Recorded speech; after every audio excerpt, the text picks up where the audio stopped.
Literal na sumakses ang isang Pinoy sa Canada na mag-uuwi ng 80 million Canadian dollars matapos niyang manalo sa loto. Ang napanalunang katumbas ng mahigit 3 bilyong piso, saan kaya gagamitin ng maswerte nating kababayan? Nakatutok si Mav Gonzalez. I had to wait Saturday, Sunday, Monday, right? So when we went to church, I placed it in my duffel bag and I just like sit down like this, like yeah. Halos walang mapaglagyan ng tuwa ang kababayan nating si Justin Simporio sa Canada nang mapanalunan ang 80 million Canadian dollars na jackpot prize sa loto roon. Katumbas yan ng higit 3.2 billion pesos. Kwento niya, kasama pa niya sa pagtulog ang hawak na winning ticket. I placed it in a Ziploc bag.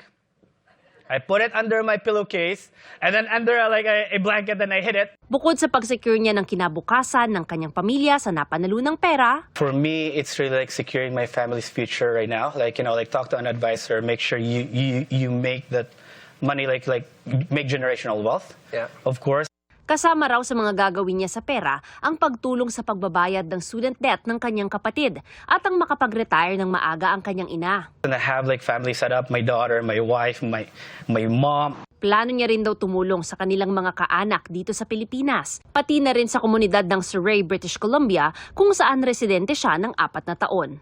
We already have set charities like in our brains right now, but just writing it down, we're going to decide once we get to a financial advisor. Then for sure, I want to give back to the community. Para sa GMA Integrated News, Mav Gonzalez, nakatutok, 24 oras. Nalalapit na raw ang paglabas ng desisyon ng COMELEC 2nd Division kaugnay sa mga inihaing petisyon laban sa dalawang party list group na ipinagpaliban ang proklamasyon. Wala pa man yan. Ilang grupo ng mga kabataan ang nanawagan sa COMELEC para tuluyang alisin ang isang party list group. Nakatutok si Sandra Aguinaldo. Kailangan pang maghintay ng kaunti ng bagong henerasyon party list sa inaasam nitong proklamasyon matapos manalo sa nagdaang eleksyon. Ibinasura na ng Commission on Elections ang petisyon laban sa BH party list base sa teknikalidad. Pero naghain ng motion for reconsideration ang petitioner nito. Sa pagkakaalam natin, yes, nag-file ng motion for reconsideration at ito ay kaagad nating iraraffle sa isang ponente upang mapag-aralan na kung ano yung sinasabi ng mismong petitioner sa kanyang motion for reconsideration. Nauna nang sinabi ng COMELEC na mas komplikado ang kinakaharap na kaso ng Duterte Youth Party List na may kaugnayan sa kakulangan daw sa requirement ng registration nito. Ganun pa man, nalalapit na raw ang paglabas ng desisyon ng COMELEC 2nd Division. Meron na silang resolution sa bagay na yan. Huwag mag-alala yung naturang party list, yung mga supporters niya, sapagkat yan naman po ay kasama sa mga pinaprioritize, katulad din ng mga ibang kaso natin. May proseso kasi sa division. Pagka may draft na ang isang ponente o yung magsusulat ng kaso, ay kinakailangan niyang iikot sa mga miyembro at yung mga miyembro naman either pag-aaralan, sasama sila doon o kaya magdi-dissent doon sa kanila sa ginawa ng ponente. Ang Duterte Youth ay pangalawa sa mga party list na may pinakamaraming boto. 3 upuan ang dapat makukuha nila. Pero sakaling hindi maproklama ang Duterte Youth, magko-convene daw ang National Board of Canvassers para pag-usapan kung ano ang epekto nito. Pwede raw kasing may makapasok na karagdagang party list o kaya ay may madagdag na upuan sa dati nang naproklama. Nagtipo naman sa harap ng COMELEC ang ilang grupo ng kabataan na kinabibilangan ng Kabataan Tayo ang Pag-asa at Anak Bayan. Nagsumite rin sila ng sulat sa COMELEC para ipanawagan na alisin ang Duterte Youth sa party list system para protektahan ang integridad ng eleksyon. Para sa GMA Integrated News, Sandra Aguinaldo, nakatutok, 24 oras. Pinag-aaralan ngayon ng Pilipinas ang pagbuo ng government-to-government labor employment track sa pagitan ng Austria, Hungary, Italy at New Zealand. Ayon yan sa Department of Migrant Workers. Nakatutok si JP Soriano. 9 na taon ng teacher sa isang pampublikong paaralan sa Batangas si Rosalyn. Mahal daw niya ang pagtuturo, pero hindi raw sapat ang sahod na kinikita para sa lumalaki niyang pamilya. Kaya sinubukan niyang mag-apply sa Philippines-Austria Jobs Fair sa isang mall sa Quezon City. Para naman magkaroon tayo ng mas better future Second na yung professional and personal growth. Mahigit 800 aktibong job orders o trabaho sa Austria ang pwedeng applyan ng mga manggagawang Pilipino mula sa iba't ibang sektor gaya ng architecture, construction, manufacturing, healthcare and wellness, household service, culinary at hospitality sectors. Dati nang may pinirmahang Memorandum of Understanding ang Pilipinas at ang Austrian Federal Ministry for Labor and Economy, kaya planchado na ang ligtas, maayos at ethical recruitment at pagtatrabaho ng mga Pilipino sa Austria. Ibig sabihin kung ano ang minimum wage at benepisyo sa Austria para sa kanilang mga nationals. Ganun din ang makukuha ng mga matatanggap na Pilipino. At ang good news ayon mismo sa ambassador ng Austria sa Pilipinas. Once you're established, you can bring your kids with you. We will look after you with a good health system that you are a mandatory part of. Pinag-aaralan na rin daw ng Pilipinas ang pagbuo ng government-to-government o G2G labor employment track sa pagitan ng Austria, Hungary, Italy at maging New Zealand. Magkakaroon tayong discussions and agreement with Hungary. Sa Hungary, andun na yung manufacturing, andun na yung hospitality sector, andun na yung office work, and among others.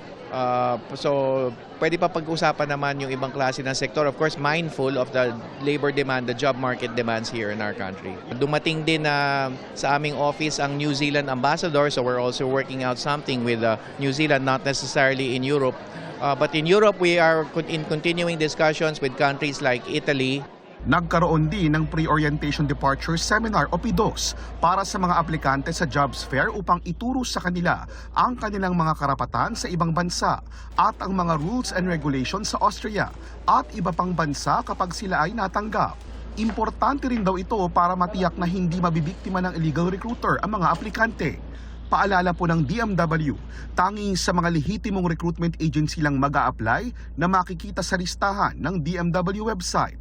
Kapag government-to-government ang a-applyan, diretso sa DMW mag-a-apply at wala dapat placement fee. Para sa GMA Integrated News, JP Soriano, nakatutok 24 oras. Magandang gabi mga kapuso.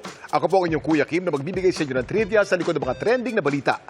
Ang pagbubukas ng Palarong Pambansa 2025 sa Ilocos Norte, hindi lang naging selebrasyon ng husay ng Pinoy student athletes. Naging daan din ito para maipakita ang mayamang kultura ng mga Ilocano. At mabigyan pugay, ang kauna-unang Olympic medalist ng Pilipinas na isang proud Ilocano. Sa linggong ito, all roads lead to Ilocos Norte, kung saan nagtipon-tipon ng pinakamahuhusay na elementary at secondary student athletes ng bansa para magtagisa ng gilas at lakas sa isa sa pinakamalaking sporting event dito sa Pilipinas, ang Palarong Pambansa 2025. At sa ginanap na opening ceremony nitong Sabado, binigyan pugay ng mahigit 12,000 student athletes ang kauna-unahang Pilipino at Southeast Asian na nakasungkit ng medalya sa Olympics. Ang proud anak ng Ilocos Norte na si Teofilo Ildefonso. Si Teofilo Ildefonso pinanganak sa bayan ng Pidig taong 1903. Ang kanyang husay sa paglangoy nahasa raw sa isang ilog sa kanilang bayan, Aguisit River. Sa 1928 Amsterdam Olympics, nakamit ni Ildefonso ang kauna-unahang medalya ng Pilipinas sa prestigyosong kompetisyon. Isang bronze medal para sa 200-meter breaststroke. Sa kaparehong event sa 1932 Los Angeles Olympics, muli siyang gumawa ng kasaysayang na makasungkit naman siya ng isa pang bronze medal. It's a very unique honor. He didn't win gold, but he was the first. He was there representing a new Asian country, that time a colony of the US.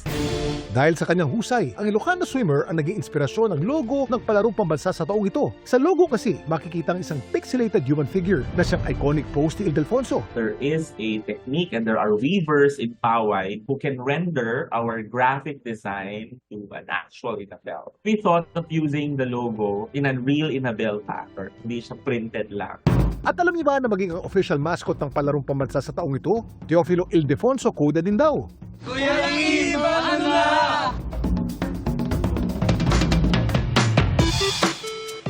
Mga kapuso, meet Filo.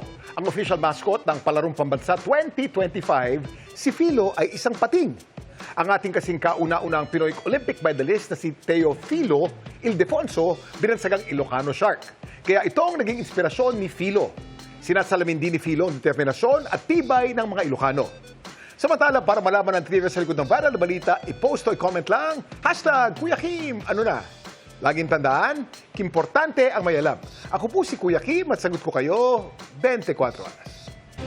Nabulabog ng rambol ang karakol o parada ng patron sa barangay Ibayo, Silangan sa Naik, Cavite. Ano ba yan? Ano ba yan? Ano ba yan? Bigla na lang nagkahabulan at nagsuntukan ang ilang kalalakihan at kababaihan sa gitna ng parada. Ang mga taga-barangay ay kitang pilit namang umawat sa mga sangkot sa gulo. Ayon sa uploader ng video, hindi malinaw ang mitya ng rambulan. Pero base umano sa kwento ng mga saksi, pawang nakainom ang mga nakikisayaw sa karakol na nauwi sa gulo. Brothers for life na talaga ang cast ng mga Batang Riles dahil sa bond na nabuo nila sa set.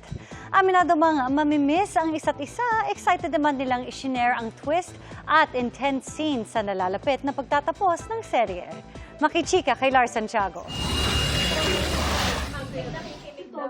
Isang taon na nagsama-sama sina Miguel Tan Felix, Kokoy De Santos, Rahil Birria, Anton Vinzon at Bruce Roland mula sa workshop at action routine training hanggang sa taping ng GMA Prime Action Series ng mga Batang Riles. At ngayon ngang malapit nang matapos ang series, kakaibang emosyon daw ang kanilang nararamdaman. Nalungkot agad po ako nung nalaman kong malapit na magtapos kasi wala lang, parang bumalik sa akin yung mga memories na mga nagawa namin from the start. Hindi pa ako ready na matapos tong ganitong klaseng pagsasama. Kasi syempre alam ko pagkatapos nito, magkikita-kita pa rin. Pero syempre iba yung samahan nito na nasa set kayo, yung mga ganap nyo during, after. Masakit kasi nakasama ko na yung mga totoong brothers ko. Mga 1 year na kami magkasama. Kaya kahit minsan-minsan na lang kami magkikita, andun pa rin yung samahan namin magtropa. Hindi pa ako prepared kasi araw-araw ko iniisip na parang nababawasan yung araw na magsasama kami. Sa akin hindi pa nag-sinkin. Syempre mamimiss ko yung mga brothers ko. Na-enjoy ko talaga yung pagkasama namin. At dahil naging sobrang mahigpit na ang kanilang bonding, may plano raw silang gawin pagkatapos ng serye. Nagpaplano ang buong cast ng out of the country. Pero syempre hanggang plano lang muna sa ngayon. Maganda yan pag may nagkalapagan na. Oo, lapagan na. Hindi, maganda niyan, mag-book na tayo ng flight. Libre ako ticket. Libre ako ticket, di ba? Thank you, par.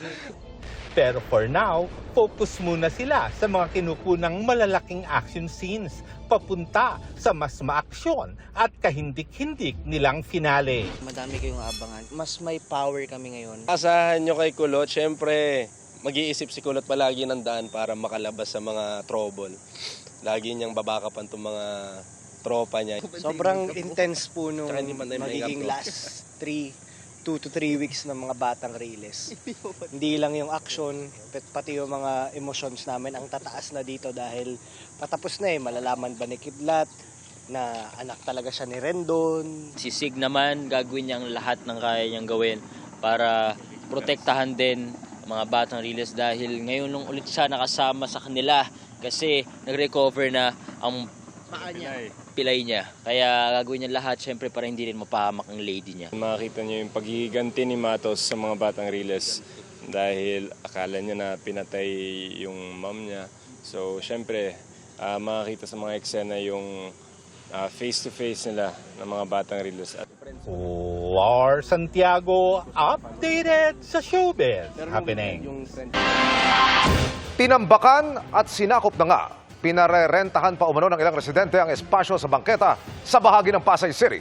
Kabilang yan sa mga pinagsisita ng MMDA sa kanilang pag-iikot ngayong araw. Nakatutok si Oscar Oida.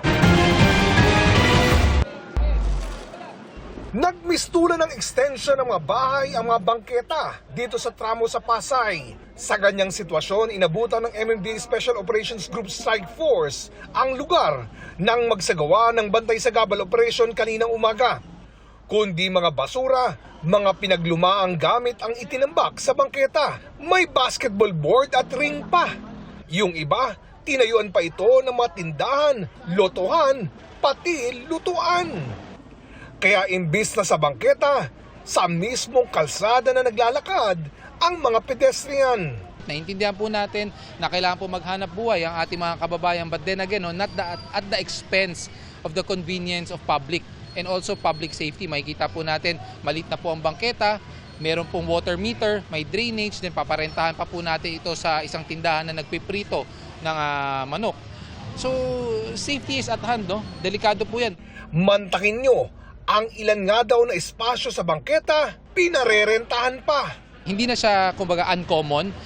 Nagiging normal na po yan na ang nagiging mindset po ng ating mga kababayan na once there's a space outside your house, whether it's a sidewalk, whether it's part of the street, nilalagyan ng kung ano-ano. Sa kabila nito, may mas nakikita naman umanong pag-asa sa hinaharap si MMDA Special Operations Group Head Gabriel Go.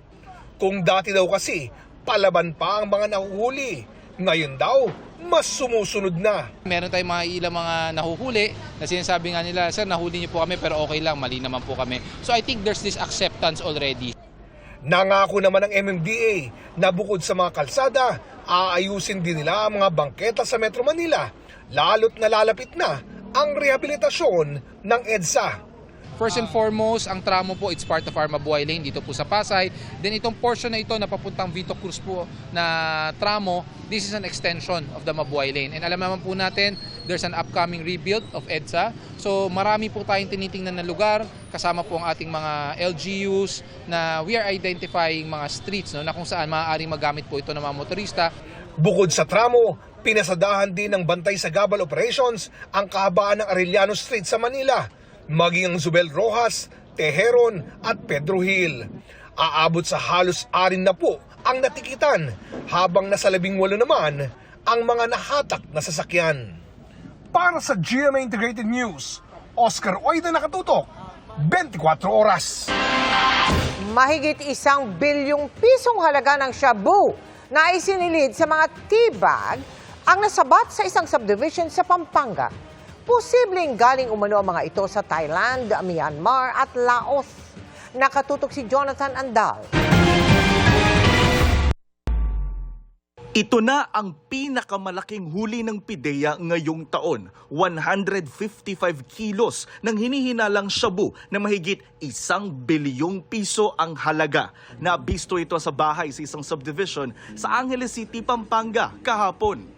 Wala ho tayong nahuli doon dahil nung time na in-implement po natin yung search, hindi po lumitaw yung subject po natin search warrant.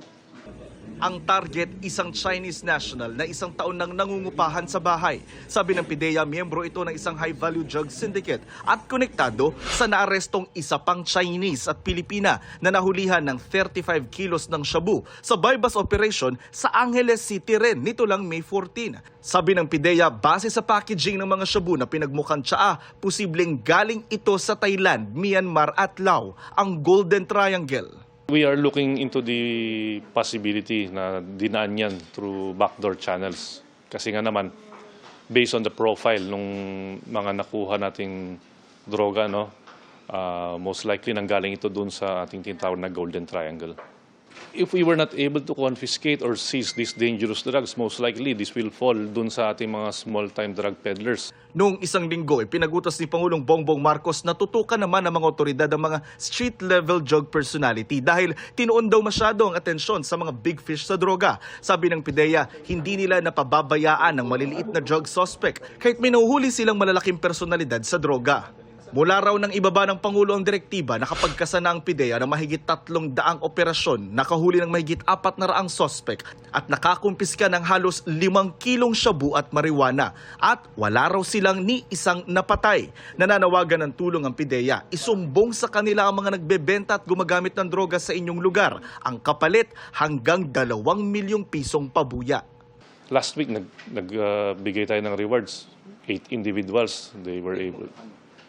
4 doon nakakuha ng 2 million pesos each. Kung meron man silang may turo, successful yung operation, depende sa quantity and quality, they will receive rewards from PIDEA. Para sa GMA Integrated News, Jonathan Andal, nakatutok, 24 oras. Iginiit ni Pangulong Bongbong Marcos na hindi siya magbibitiw sa pwesto sa kabila ng panawagan ng mga kritiko kasunod ng isinagawang cabinet revamp. Nakatutok live si Ivan Mayrin. Ivan. Yes, Vicky, nakapanayam ng mga mamamahayag ngayong gabi lamang si Pangulong Bongbong Marcos sa kanyang partisipasyon dito sa 46 ASEAN Summit at isa nga sa mga nabanggit niya ay hindi siya magre-resign. Yan ang tugon ng Pangulo kasunod ng mga panawagan ng kanyang mga kritiko na siya ang mag-resign sa halip na pagbitiwin ang kanyang gabinete. Narito ang kanyang tugon sa hirit na yan. Kung gagawin nyo. At wala sa ugali ko yung tinatakbuhan ng problema. Sinabi rin ng Pangulo na nagpapatuloy ang maigting na pagsusuri sa performance sa kanyang gabinete at mga heads of agencies. Hindi naman daw kasi para pagpapapogi lang ang kanyang ginagawang cabinet revamp at mas malaliman daw ang kanyang ginagawang performance review.